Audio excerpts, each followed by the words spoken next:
Hello guys, today we're gonna see how to use 1688 shopping site on laptop.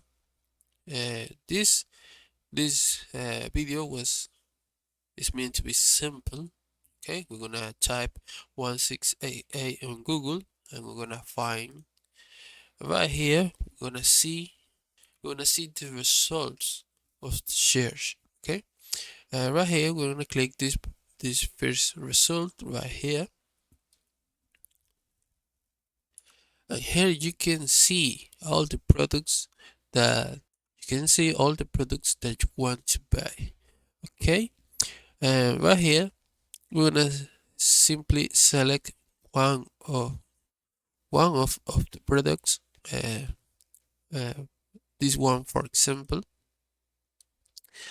and right here we're gonna see the size of the product. In this case, we're gonna click this button to buy. Okay, to buy, we're gonna click this button.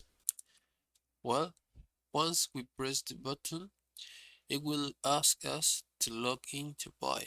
Okay, when this page shows us, we need to put our login info in these boxes, and then we can buy things normally. Okay, if this video helped you, please leave a comment and subscribe.